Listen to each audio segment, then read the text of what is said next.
여러분 안녕하세요. 2022년도 새해가 시작이 됐습니다. 새해 복 많이 받으세요. 올해에도 매일의 삶을 예배와 말씀을 통해서 하나님의 인도하심을 받으면서 함께 살아가도록 하십시다. 하나님께서 올해도 신실하게 우리의 삶을 하루하루 인도해 주시리라 믿습니다. 함께 기도하심으로써 올해 첫 오늘 은혜 예배를 하나님께 올려드리겠습니다. 하나님 아버지, 지난 한 해를 지나고 새해를 주님과 함께 시작할 수 있도록 인도하시니 감사합니다. 지금까지 신실하게 우리와 함께 하시면서 우리의 삶을 인도해 주셨던 것처럼 올해도 하나님께서 신실하게 인도해 주시리라 믿습니다. 우리는 그저 예배와 말씀을 따라서 살아갈 뿐이오니 주님께서 가장 선한 길로 우리를 인도해 주시옵소서. 예수님 이름으로 기도합니다. 아멘. 함께 찬양하시겠습니다. 빛 되신 주. 예수님이 어떤 분인지를 생각하면서 함께 찬양합시다.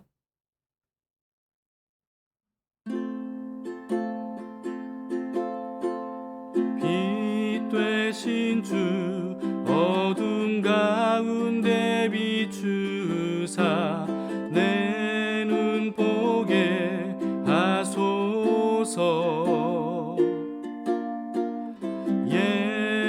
예배하는 선한 마음 주시고 산소망이 되시네. 나 주를 경배하리, 엎드려 절하며 고백해 주 나의 하나님. 오 사랑스런 주님, 존귀한 예수님, 아름답고 놀라우신 주.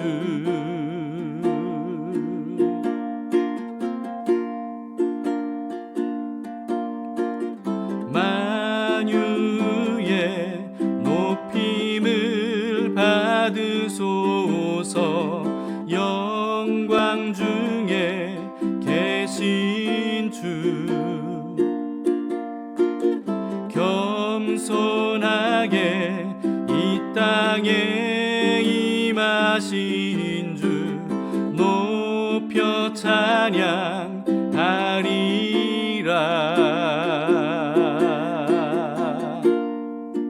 나 주를 경배하리,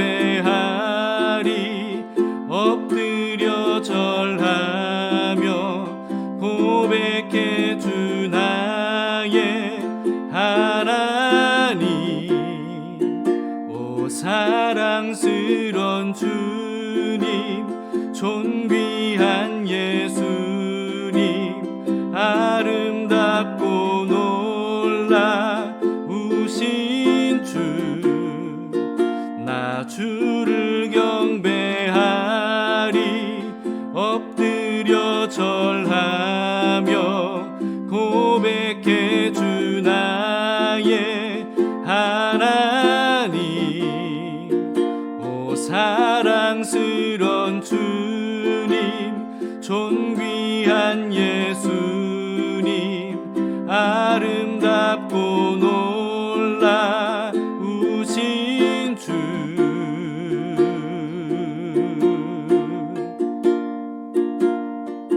알 수 없네 주의 은혜, 내 죄 위한 주 십자가. 다 알 수 없네 주의 은혜, 내 죄 위한 주 십자가.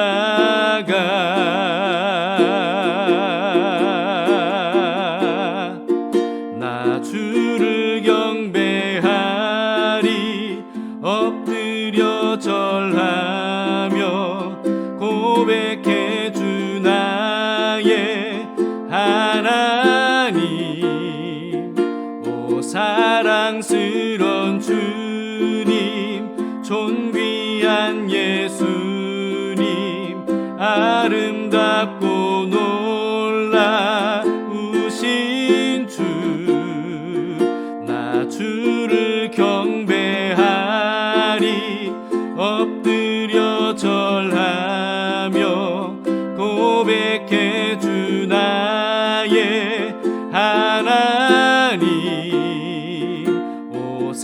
사랑스런 주님, 존귀한 예수님, 아름답고 놀라우신 주.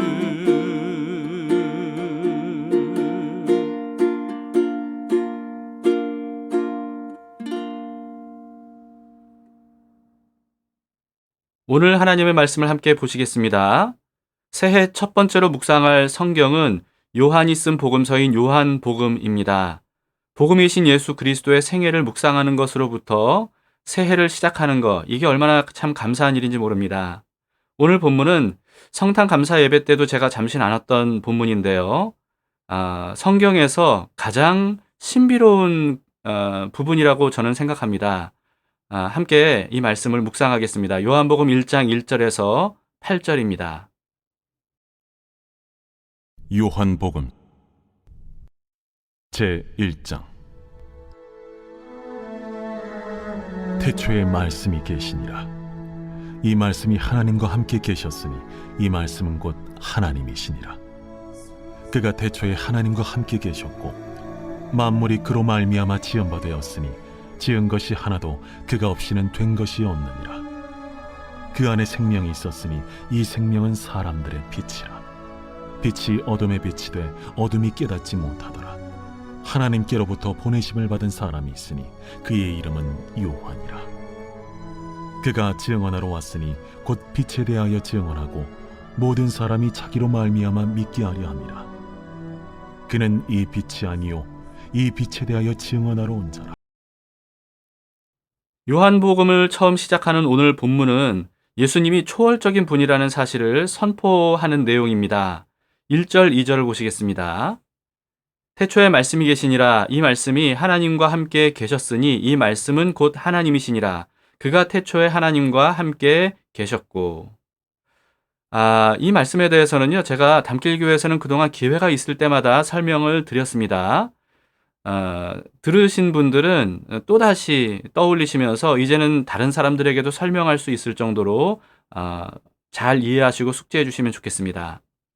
태초에 계셨던 말씀이 하나님과 함께 계셨는데 이 말씀이 하나님이시라고 하죠. 이 구절을 이해하려면요, 하나님이 성부, 성자, 성령 삼위일체로 존재하시는 분이라는 사실을 먼저 기억을 해야 됩니다. 여기서 말씀은 성자 하나님이신 예수님을 의미합니다. 그렇기 때문에 좀 풀어서 이 1절, 2절을 말씀을 드리자면 태초에 성자 하나님이신 예수님이 계시니라. 이 예수님이 성부, 성령 하나님과 함께 계셨으니 이 말씀은 곧 성자 하나님이시라. 성자 하나님이 태초에 성부, 성령 하나님과 함께 계셨고. 이해가 되십니까? 여러분, 이렇게 읽으시면 정확하게 1절, 2절을 이해하시는 겁니다. 즉, 요한은 이 요한복음 첫 구절부터 예수님이 하나님이시라고 선포하는 겁니다. 그런데 이 사실은요, 저자인 요한조차도 받아들이기가 정말 어려운, 받아들일 수가 없는 그런 사실이었습니다. 왜냐하면 유대인들은 여호와를 단일신이라고 믿었기 때문이에요. 단일신, 오직 한 분이신 분이다. 그런데 요한은 예수님께서 부활하신 후에 예수님이 신성을 가지신 하나님이심을 확실하게 깨닫게 됐던 거예요. 그로 인해서 이전에 자신이 가지고 있었던 하나님에 대한 선입견, 그리고 잘못된 생각들, 이 모든 것들이 완전히 다 박살나 버리게 되고 새롭게 말씀에 대한 이해가 구축이 됐던 겁니다.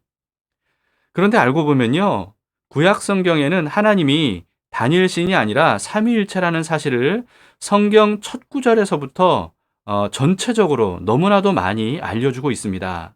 여러분, 성경 첫 구절이 뭔지 아시죠? 창세기 1장 1절, 태초에 하나님이 천지를 창조하시니라. 여기서 하나님이라고 번역된 이 단어, 히브리어는요, 엘로힘이라고 하는 단어인데요. 엘이라고 하는 신을 의미하는 단어의 복수 형태입니다. 임이라고 붙은 게 이 히브리어의 복수 형태를 의미하거든요.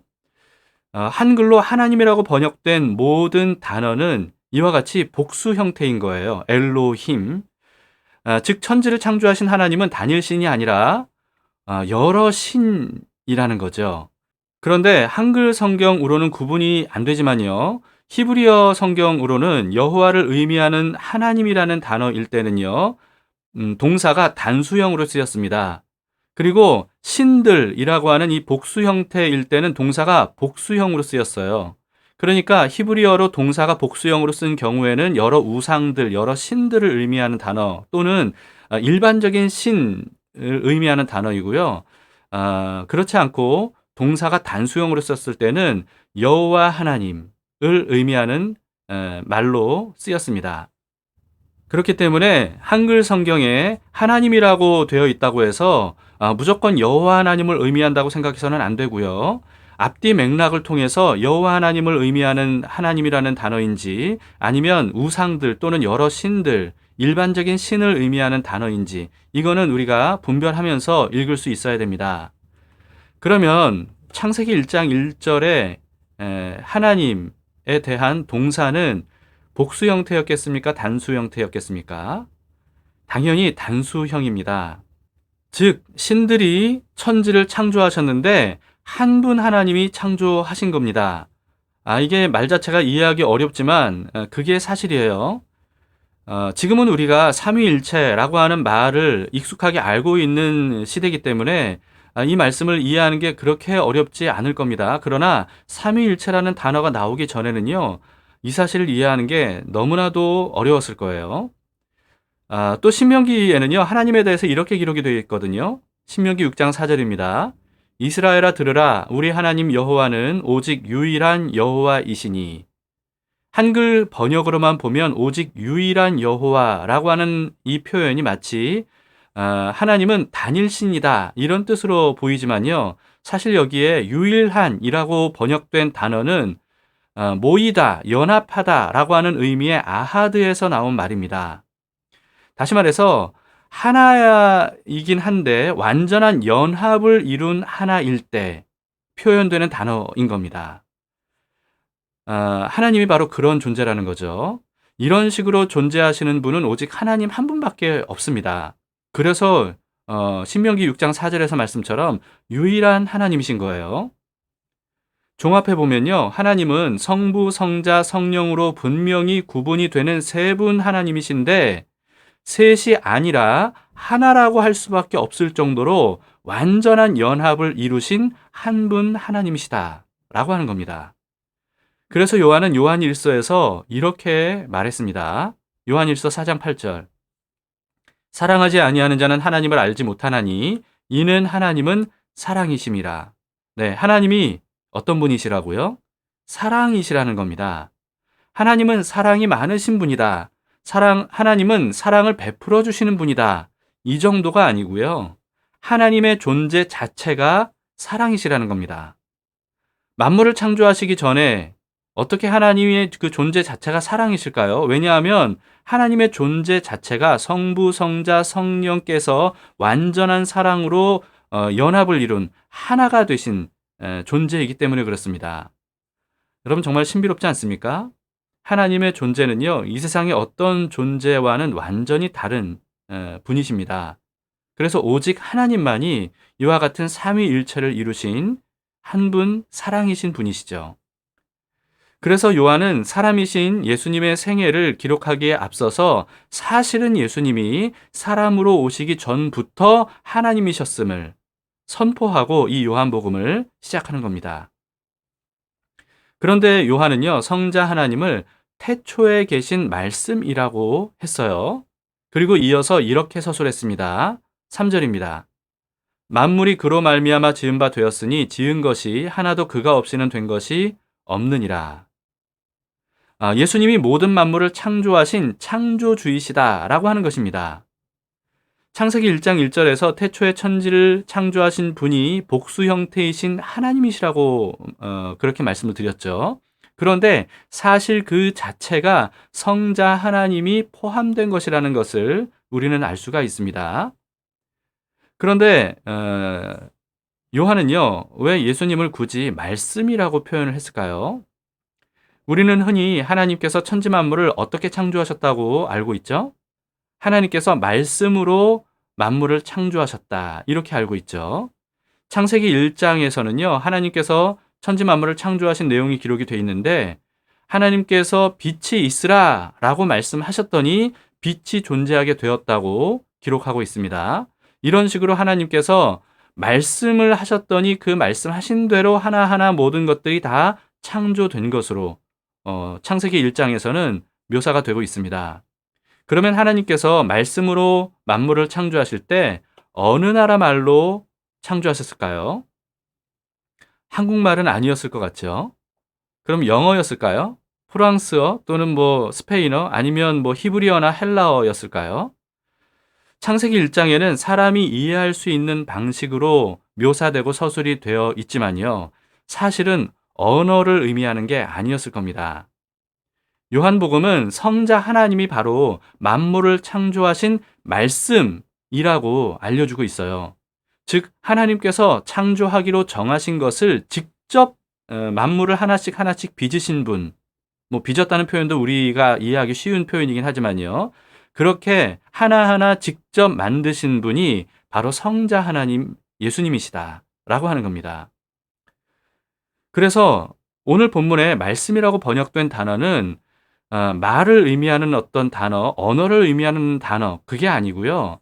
초월적인 지적 존재를 의미하는 헬라어 로고스라고 하는 단어입니다. 아무튼 굉장히 신비롭고 복잡한 사실을 요한은 아주 짧은 구절로 간단하게 압축해서 표현을 한 겁니다.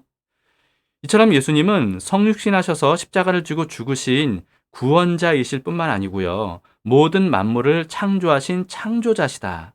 인간을 창조하신 장본인이시다. 라고 하는 사실을 우리가 잊지 말고 이 요한복음을 통해서 예수님의 생애를 우리가 볼 수 있어야 됩니다. 예수님이 만물을 창조하신 분이라는 사실은요. 예수님이 만물에 대해서 가장 잘 아시는 분이라는 의미를 내포하고 있지 않겠습니까? 그동안 인간은 엄청난 발전을 이뤘어요. 상당한 수준의 과학 지식을 갖추게 됐습니다. 그러다 보니까 이제는 신을 더 이상 믿을 필요가 없을 정도다. 이렇게 자만심에 빠져 있는 게 바로 오늘날의 사람들이 아닌가 싶습니다. 그러나 이거는요, 자기 기만일 뿐입니다. 사실 여러분, 곰곰이 생각할 필요도 없습니다. 우리는 이미 알고 있어요.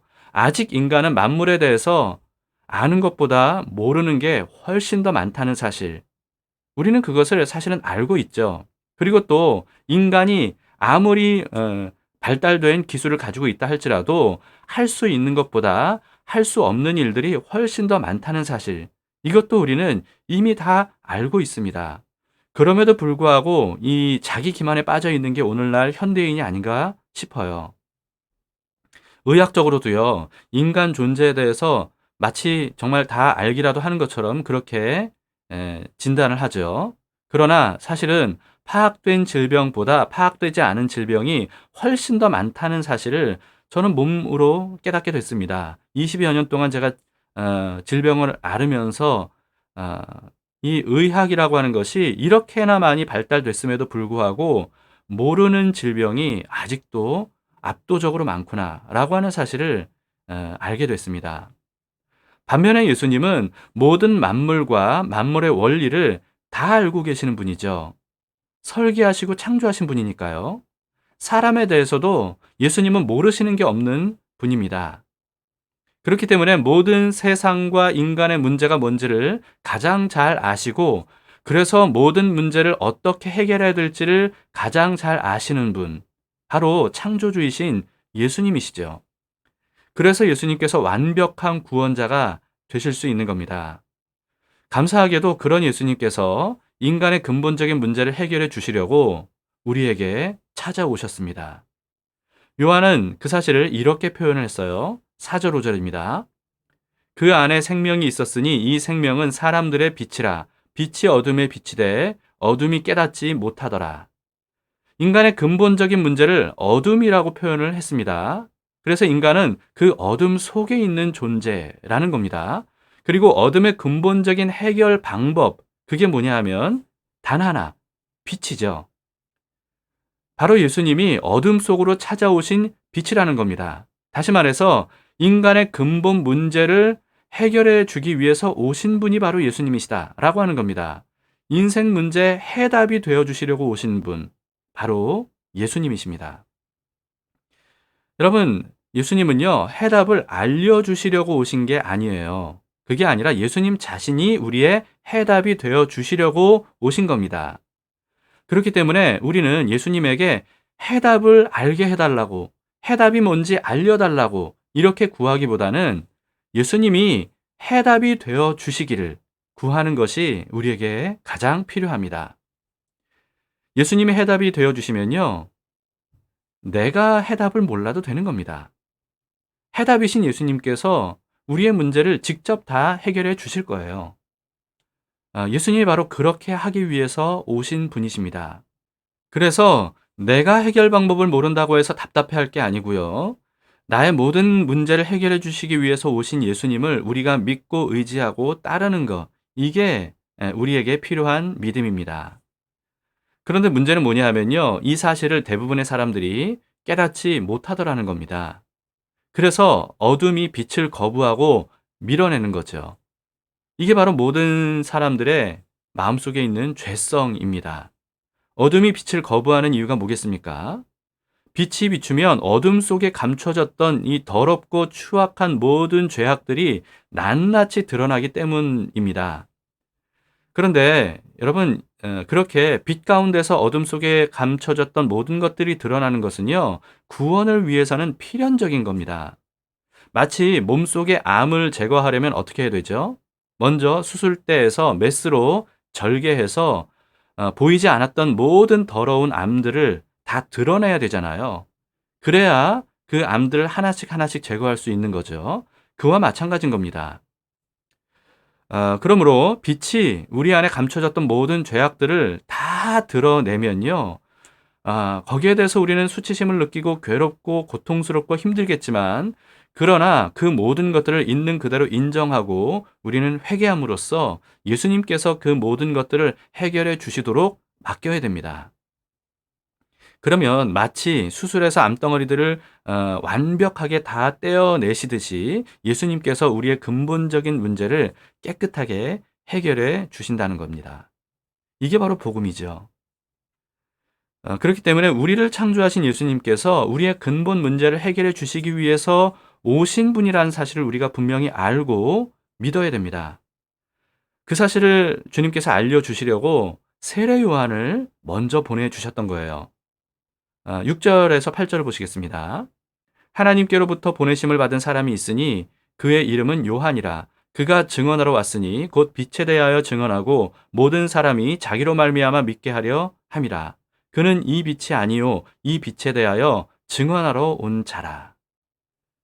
요한복음의 저자인 요한과 세례 요한은 다른 사람이라는 것을 여러분 아셔야 됩니다. 세례 요한은 혈통적으로는 예수님보다 6개월 먼저 태어난 친척벌입니다. 세례 요한에 대해서는 우리가 앞으로 이 요한복음 앞부분에서 좀 더 보게 될 거니까 그때 좀 더 자세히 다루도록 하겠습니다.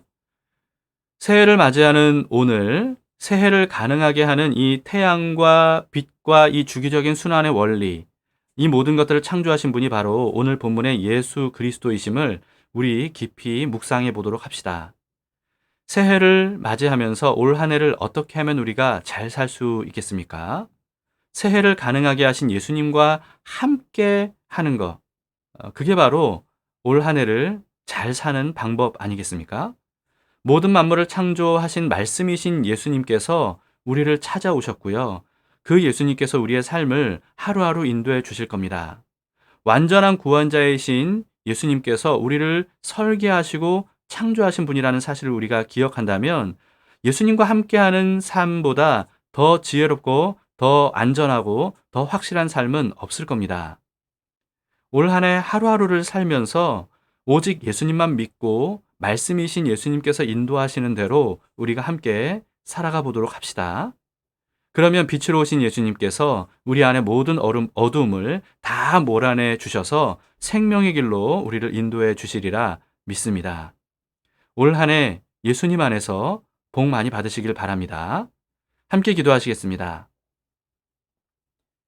창조주이신 예수님, 우리에게 찾아오셔서 어둠의 문제를 해결해 주시기 위해 빛으로 오신 것을 감사합니다.